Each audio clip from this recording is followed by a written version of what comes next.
ग्रामपंचायत निवडणूक चालू आहे। या ठिकाणी सरपंच पदासोबत 7 जागेचं मतदान पार पडणार आहे। मंगळवारी मतदान आहे।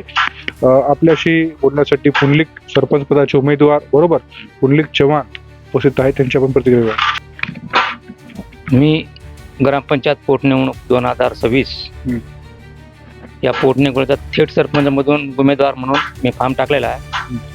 त्यासाठी मी या तांड्यामध्ये केलेला विकास, माझ्या केलेल्या कामांना प्राधान्य, मी कुठल्याही पदावर नसताना मी या गावात भरपूर अशा कामं केलेत, लोकांना एकत्रित आणण्याचा प्रयत्न केला। आणि आज माझ्या गावात मागच्या काळात विरोधक खूप वाढले होते। आमच्या इथं याच इलेक्शनमुळे 2011ला इथं जवळपास 3 पार्टिशन झाले होते। त्या आमच्या समाजामध्ये नाईक म्हणून म्हणतात। या 2026ला मी एक आमचा धर्मगुरू संत सेवालाल महाराज यांचा एक सप्ताह घेऊन सगळ्या लोकांना एका छताखाली आणले, सगळ्या लोकांना एकत्रित केले।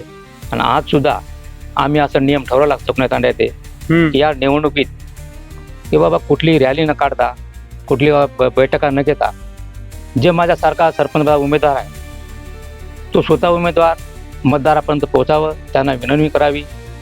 कुठल्याही प्रकारचं दारू पाणी हे काही न करता आम्ही ही निवडणूक अतिशय शांततेने आणि त्याच प्रकारे आचारसंहिता भंग होणार नाही याची दीक्षा घेत आम्ही ही निवडणूक पार पाडायचा प्रयत्न करत आहोत।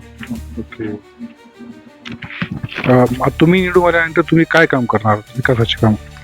माझ्याकडे असे भरपूर अशी कामे आहेत। मी आजपर्यंत माझ्या गावात लाईटची समस्या होती, माझ्या गावात सिमेंट रोड एक बी नव्हता, माझ्या गावात पाण्याची कमतरता होती।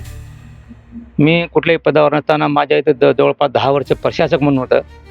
त्या काळात मी ग्रामसचिव साहेबांना बोलून गावात पाण्याची व्यवस्था केली। परत हर घर नळ योजना, जी केंद्र सरकारची योजना आहे हर घर नळ, त्या योजनेचा कामाला शुभारंभ झाला, परंतु तो काम आताही अर्धवटात आहे।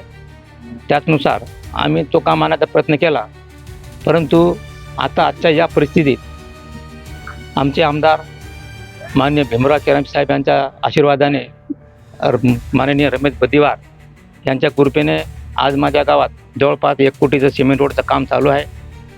आणि माझा लाईटचा कंटाक्टसुद्धा त्यांनी घेतलेला आहे। त्यानुसार आमच्या गावाचा विकास आम्ही करण्याचा प्रयत्न करीत आहोत।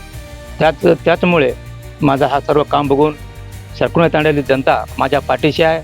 मला भरभक्कम असा लोकांकडून प्रतिसाद मिळत आहे। आणि माझी निवडून येण्याची शक्यता आहे। सरकुणे तांडा येथील मतदार राजा यांना विनंती करतो की माझ्या विनंतीला मान देऊन मतदार राजांनी मला माझ्या कामाचा मोबदला, माझ्या कामाची पोचपावती ही बघून मला लोक भरपूर मतदान देतील आणि निवडून देतील।